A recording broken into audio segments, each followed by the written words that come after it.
نحمده ونصلي ونسلم على رسوله الكريم اما بعد فاعوذ باللہ من الشیطان الرجیم بسم اللہ الرحمن الرحیم۔ لاسٹ ٹائم ہم نے لفظ مرکب کی دو قسمیں پڑھی تھی، مرکب مفید اور مرکب غیر مفید۔ مرکب مفید کی یہاں دو قسمیں بتا رہے ہیں، کہہ رہے ہیں جملہ خبریہ اور جملہ انشائیہ۔ جملہ خبریہ اور جملہ انشائیہ۔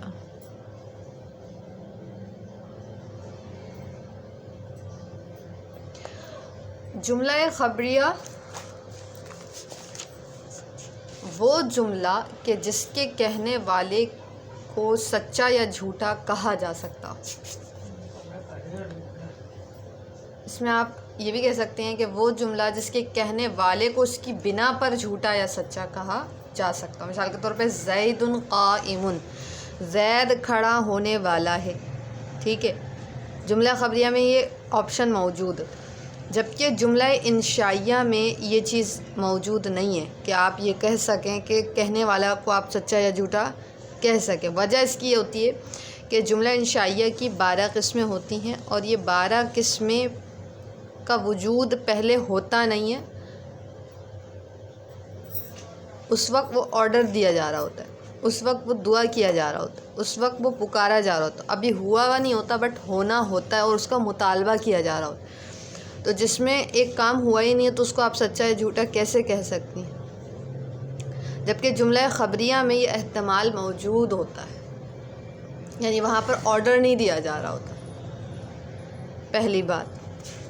دوسری بات، اب یہاں پر مزید جملہ خبریہ کی یہ تقسیم کر رہے ہیں کہ جملہ خبریہ کی دو قسمیں ہیں، جملہ اسمیہ اور جملہ فعلیہ۔ اسمیہ کہتے ہی ایک بات سمجھ میں آ جاتی ہے کہ جس کا پہلا جز اسم ہو، ٹھیک ہے۔ اب یہاں پر یہ تعریف کر رہے ہیں، کہہ رہے ہیں وہ جملہ کہ جس کا پہلا جز اسم ہو، یا وہ جملہ جو مبتدا و خبر سے مرکب ہو، جیسے زید کاتب۔ اب دیکھیں یہاں پر انہوں نے کہا وہ جملہ جس کا پہلا جز اسم ہو۔ زید کیا ہے؟ یہاں پر اسم ہے، علم ہے نا، جتنے بھی نام ہوتے ہیں وہ سب کیا ہوتے ہیں؟ اسم ہوتے ہیں۔ یا وہ جملہ، اب دوسری بتائیں، یا وہ جملہ جو مبتدا و خبر سے مرکب ہو۔ اب زید مبتدا ہے اور کاتب کیا ہے؟ اس کی خبر۔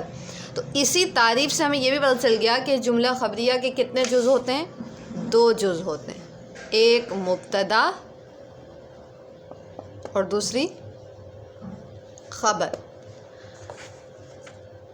مبتدا کو ہم کیا کہتے ہیں؟ جملہ اسمیہ خبریہ کے جز کو کہتے ہیں، یعنی جملہ اسمیہ کے خبریہ کے پہلے جز کو آپ کہتے ہیں، یعنی مبتدا پہلے ہوگا، یا جملہ اسمیہ کے اس جز کا نام جس کے بارے میں مدلول کے بارے میں کوئی خبر بیان کی گئی ہو، یا آپ یہاں سمپل یہ بھی کر سکتے ہیں کہ جس کے بارے میں خبر بیان کی گئی ہو۔ جیسے زید کاتب میں میں نے کہا زید لکھتا ہے یا زید کاتب ہے، تو میں نے کس کے بارے میں خبر دی؟ میں نے دی زید کے بارے میں۔ تو زید یہاں پر اصل میں کیا ہے؟